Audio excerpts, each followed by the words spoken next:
DiscerningHearts.com presents Inside the Pages, insights from today's most compelling authors. I'm your host, Chris McGregor, and I'm delighted to be joined by Scott Wieman, who is the founder and executive director of Catholic in Recovery, a nonprofit organization that seeks to help those suffering with addictions. He has appeared on EWTN's The Journey Home, as well as Christopher Close-Up and Catholic Answers. His work has been featured in Altea and Patheos.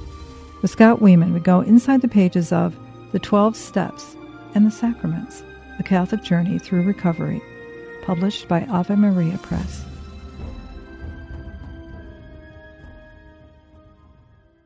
Scott, thank you so much for joining me. You're welcome, Chris. It's a pleasure joining you. This is such an important work, The 12 Steps and the Sacraments, A Catholic Journey Through Recovery. It is a very intimate sharing of your own personal story, but I think it's one that it just seems to be more important today than ever before. Have you found that to be true? Yeah, I mean, it's more important for me today than it has been before too. And finding that, especially in times where there is a large looming crisis around us, a perceived crisis, that can do some things to really stimulate some internal crisis. Or it can also be, it can be handled and hopefully peacefully just discerned through by using some spiritual tools. And I found it helpful having the experience in 12-step recovery and a faith life that's rooted in the sacraments to navigate through some of these uncertain times. And it's especially having gone through early recovery and gone through the process of getting sober in the past before, I'm really looking at a lot of those tools that first helped me get to a place of peace and serenity. Well, we'll talk more about the contents of the book in just a moment, but I think I should let folks know that you are the founder and executive director of Catholic in Recovery. It's a nonprofit organization that seeks to help those who are suffering with addictions. And you're based out of San Diego, and right now your state, as well as the rest of the country, is probably going through one of the most stressful periods, probably not only in our history of our country, of your state, but also just for most of us as individuals. We've never gone through something quite as traumatic as what we're experiencing right now. Mm-hmm. Yeah, and I think that the word powerless is one of the first that comes to mind as I think about what we're all going through in the midst of this pandemic. It's a very invisible disease that we're fighting, and it can manifest itself in all sorts of different ways and have effects on us that will be different from person to person. But especially when we look at the effects of isolation, and we combine those two things, that feeling of powerlessness and almost a feeling of impending doom in some ways, and combine that with isolation, and that creates a recipe for a lot of challenges for people, and especially people that struggle with addictions, compulsive behaviors, or other unhealthy attachments. Can be an incredibly challenging time. And so, we look to what are some of the answers to that. And 12-step fellowship for those in recovery, or those needing addiction recovery, fellowship in any fashion, which helps us get us out of whatever self-centered thinking we may have, and that self-centered thinking can be quite cunning in the way that it manifests itself in our lives as well.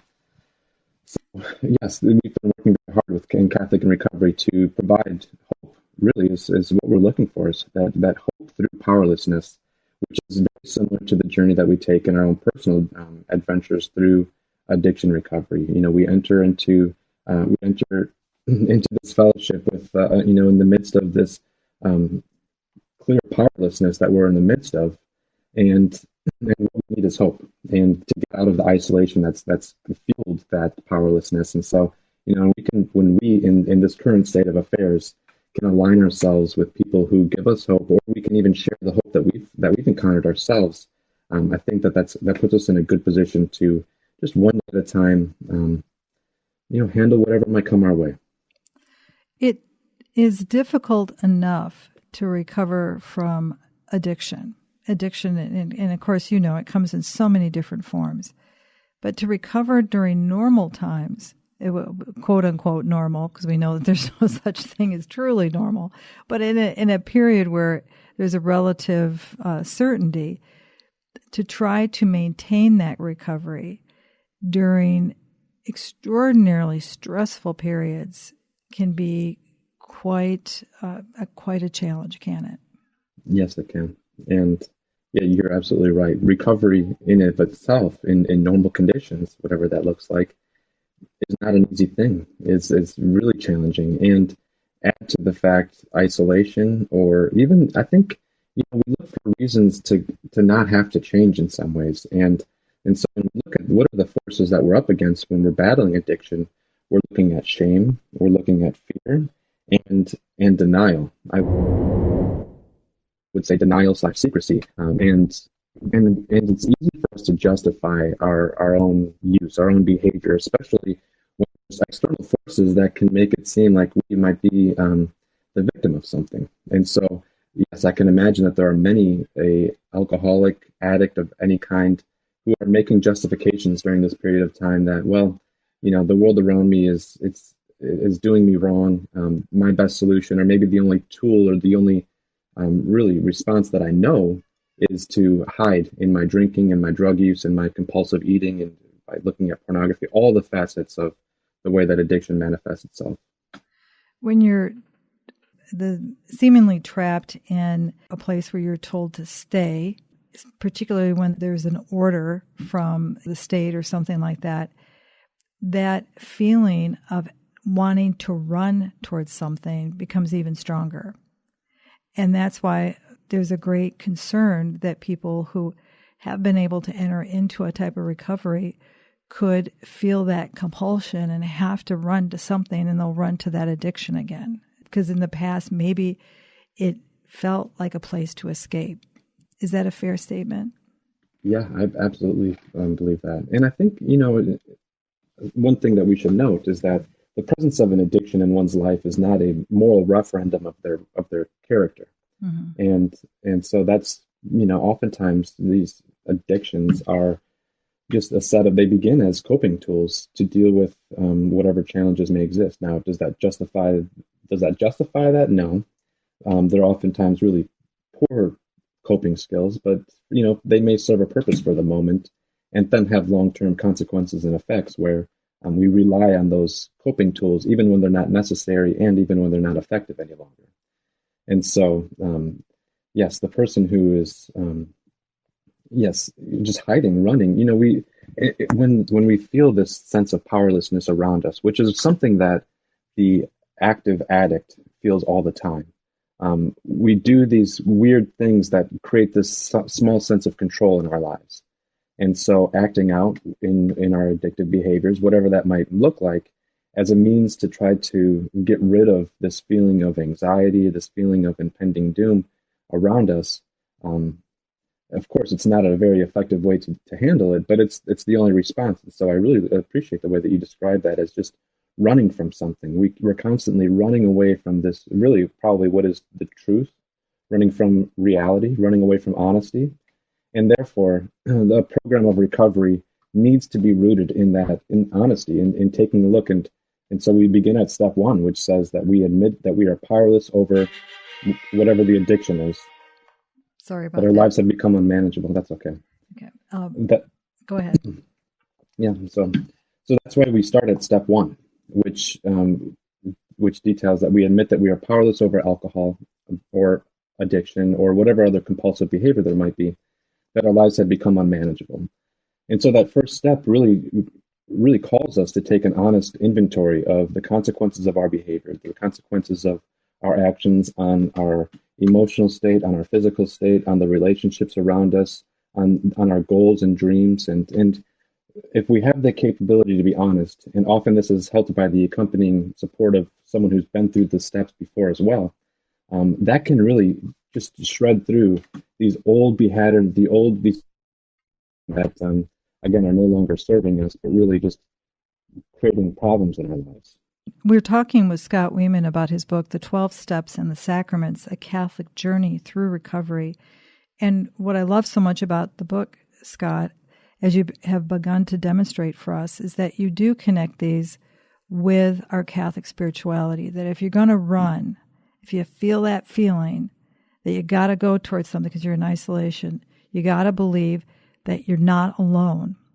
You're not alone, especially in your faith. And it's difficult right now, isn't it, Scott? Because so many, they may not be able to go to their parish. They might not be able to go into the church and pray before the Blessed Sacrament like they had before, or maybe even feel the freedom to be able to run and go to confession at the time they need it the most. The truth is, as you demonstrate in your book, by virtue of our baptism, that Christ is in us. We're not alone. And that brokenness inherent within us, it's not necessarily a bad thing because it keeps Christ present to us, doesn't it? It in my situation isn't particularly unique, but, for me, I tried all of the plans and schemes that I had for myself, and none of them really worked. And, as a result, it all left me resentful, afraid, ashamed. And so really the last houses on the block, as many will say, was 12-step recovery in the church. And I thought that this, I had found this was really just a kind of a consolation. But what I found instead was that this is what I was looking for the whole time. The steps and the sacramental life of the church were able to do for me slowly what alcohol, drugs, and other addictive behaviors did for me quickly. And without the unintended consequences or the side effects, and with a much more long-lasting presence in my life. And so and I think that one of the things that you're referring to too is just not drinking, just not using drugs, just not compulsively overeating or looking at pornography or whatever the vice or the addiction might be. That's not really the solution. And I had the opportunity this morning to participate in a virtual meeting where a gentleman celebrated 39 years of sobriety from alcohol, 39 consecutive years. And one of the things that he said was, I didn't do it. I didn't get here by not doing stuff, i.e. not drinking. It was defined by the things that I did do. And that means that if we're going to remove something from our lives, a behavior or a pattern of acting, that we need to replace it with these positive reinforcing things. And so prayer, fellowship, 12-step recovery, working together one-on-one with a sponsor while also offering ourselves in service. These are just a few of the things that help us live a life of freedom and get away from those old patterns, the old stories that we've told ourselves. Now, and as you're alluding to, it's a challenging time to do all those things. And so we're having to get creative, and accountability is a little bit lowered. So the person who is telling themselves the story that, I can just hide away in my home, my apartment, wherever it might be, that person's gonna be experiencing quite a bit of darkness unless they can find some way to connect with others and connect with God. Again, we're talking with Scott Wieman about his book, The 12 Steps and the Sacraments, A Catholic Journey Through Recovery. And what's awesome about this book is that it's available. Of course, you can pick it up at any fine Catholic bookstore or online, different outlets, but you also can get it as an ebook. I mean, and available to you. Download it right now. So you don't have to wait for it to be delivered. You can get it, especially for those out there who might be having this struggle. I encourage you to do that if you need to, because inside the book, in each chapter, Scott, I love it, because after each of these thoughts, different points in the book, after each step, essentially, you give us a prayer. And then you give some really excellent questions that you can ask yourself, or maybe you ask it with a friend. Maybe you can use this whether you're Skyping or Zooming or talking with somebody on the phone. It helps enter into a deeper discussion, doesn't it? Mm-hmm. Yes, I think those questions can help really apply the lessons or the spiritual insight of the 12 steps. And the book is broken into 12 chapters, each related to one of the steps, and then overlapped with the sacrament of the church. And it's also, the questions are intended to also be responded to by someone who may not identify as an addict, but I truly believe that the 12 steps can provide a framework of spiritual growth for anyone, even if you don't consider yourself an addict. and create this freedom, which just yes, allows us to honestly recognize things in our lives that stand between God and others, and take ownership of that and live a life that is free.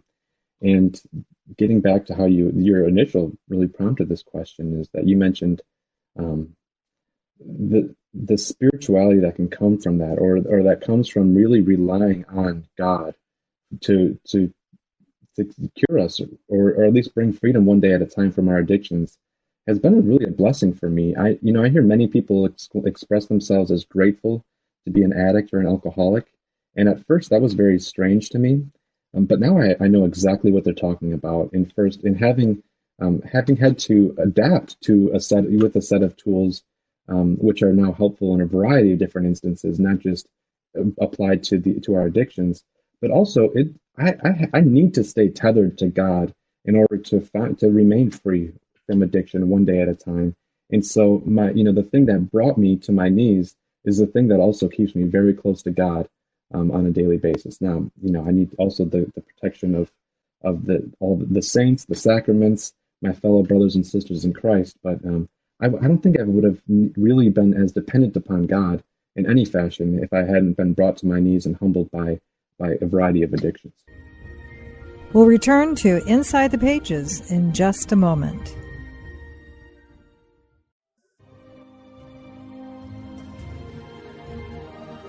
Did you know that you can obtain a free app which contains all your favorite Discerning Hearts programs?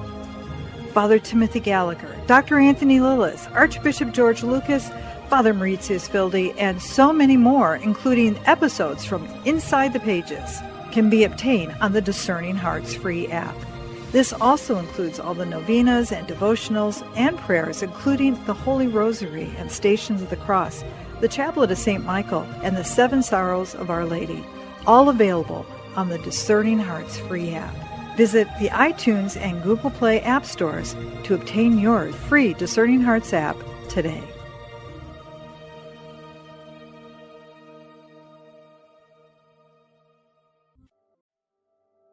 A prayer of St. Ignatius of Loyola. Take, Lord, and receive all my liberty, my memory, my understanding, and my entire will, all that I have and call my own. You have given all to me. To you, Lord, I return it. Everything is yours. Do with it what you will. Give me only your love and your grace. That is enough for me. Amen.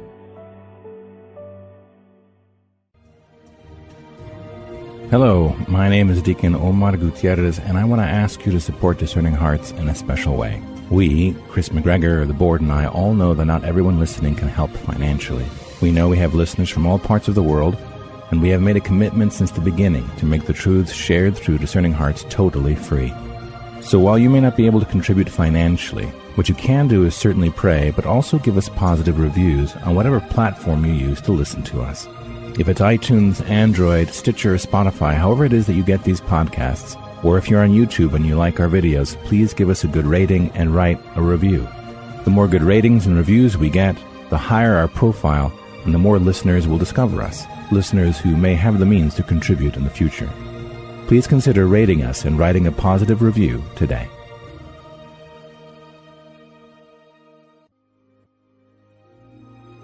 We now return to Inside the Pages. Every chapter is a gem. That's why I really want people to take a look at this. And again, I think it's, even if you're not in recovery, this is a good book. I'm so glad you said that, because I think we all have something that it's like a spiritual exercise for all of us, these steps. But one of the strongest ones is the fearless inventory. It is a honest, truthful examination of conscience.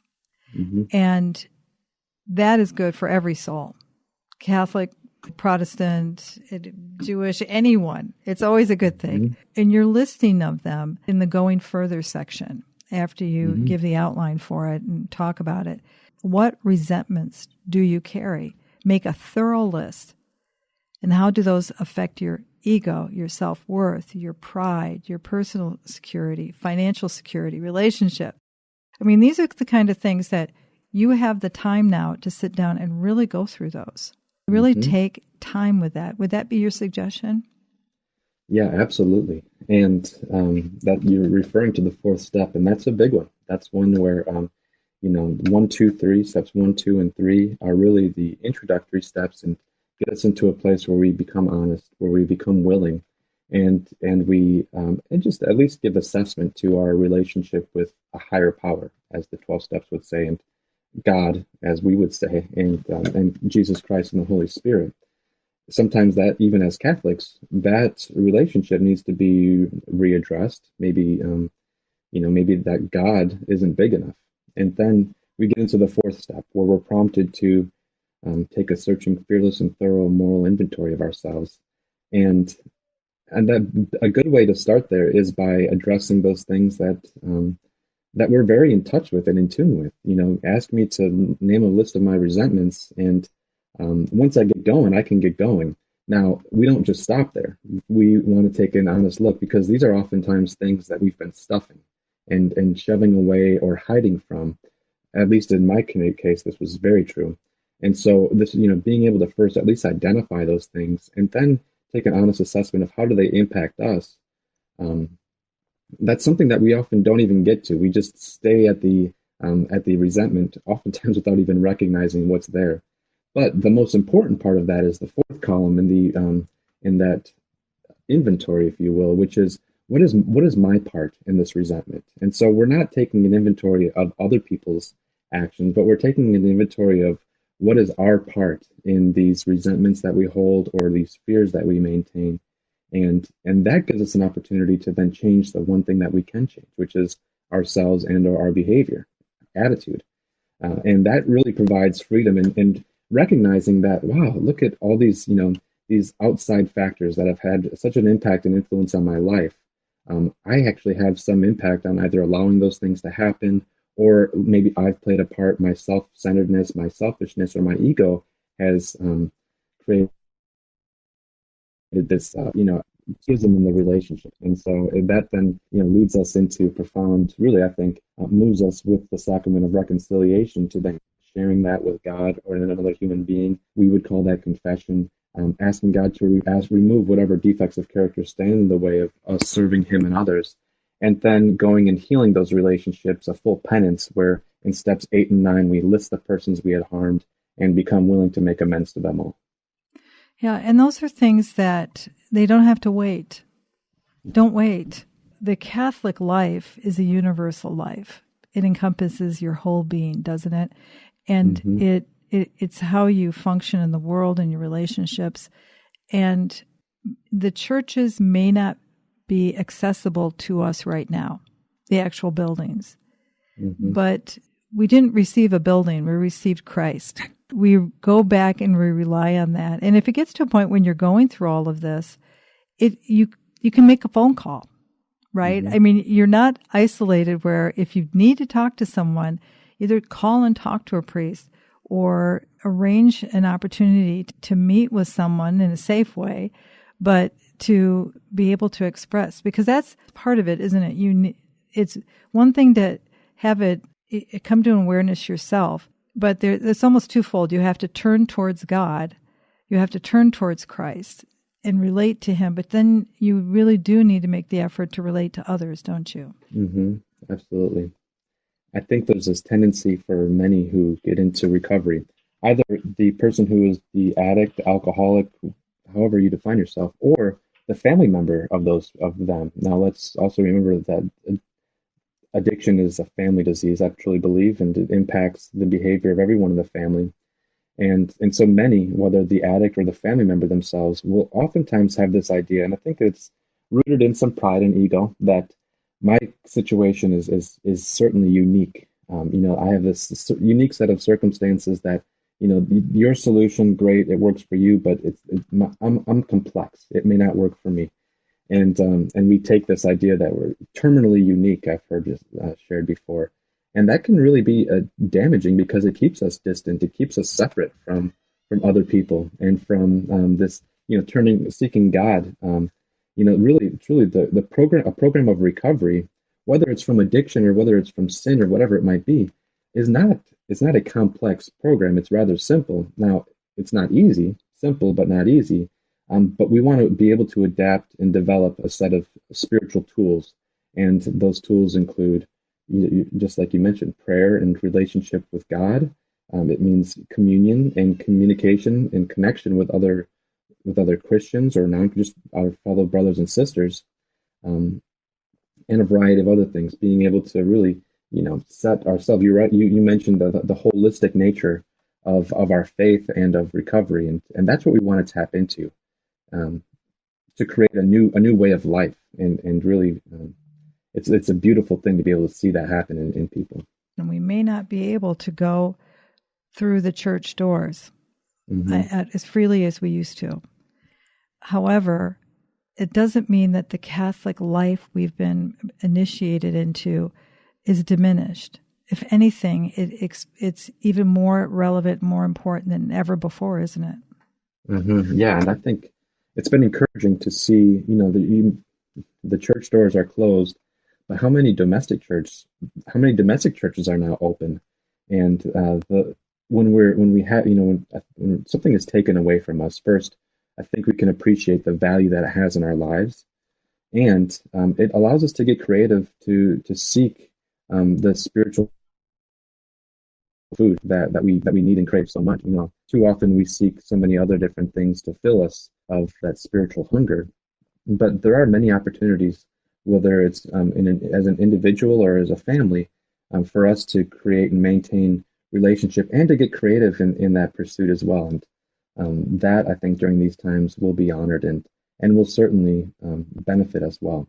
I wish we had more time. I really do. But in closing this, I hope that this opens the door to further conversations with you, Scott, because I think this is an important work, really, the 12 steps and the sacraments, the Catholic journey through recovery. In the meantime, what would be your final thoughts on this? Yeah, well, I want to share first that just because doors to the church doors are closed and recovery rooms are closed, there's still a lot going on virtually. And even though, it may not be the best solution, it's still in the present a great solution, or at least alternative to in-person gathering. And so we have a variety of meetings available for individuals and family members impacted by addiction. You can find a list of virtual meetings which happen Monday through Saturday at CatholicInRecovery.com. And so I would strongly allow that to be also a catalyst for whatever personal reflection we're using this time for, and to alleviate the challenges of isolation. But really, hope is a crucial thing during this time. Catholic in Recovery is the nonprofit organization that Scott is the founder and executive director. Your purpose is to help those who are suffering with addictions. Dare I say you would be open also to family members and significant others who are journeying with others and are trying to help them during this particular period. Is that an outreach that you'd be open to as well to those people? Yes, and we are. And so we have throughout the week a variety of general recovery meetings which are available for those impacted by any type of addiction. And then we also have groups available for family members, specific to family members in working their own recovery program. And it doesn't have, a family member doesn't have to wait for their loved one to get sober in order for them to find freedom and happiness in life. Life in an alcoholic or an addicted home impacts everybody. And it can create a lot of confusion, chaos, inconsistency. And so there is a program of available for those family members, even if their loved ones don't even see the problem or are stuck in denial. There are certain tools, and really the 12 steps is adapted for family members to find their own freedom, even in the midst of the family crisis and challenges. So certainly want to encourage anyone whose loved one is struggling with addiction not to try to talk their loved one into them attending a meeting, but for the family member themselves to attend a meeting and align with other people who are in a similar position, where they can find hope, where they can find some helpful tools to get to find peace and freedom on a day-to-day basis. Oh, amen. Let that be for all of us. Again, the website is, give us this website one more time. Yeah, CatholicInRecovery.com. Oh, that's easy enough. Scott, thank you so much, and I hope we get to talk again soon. Yeah, this is really a pleasure. Thank you.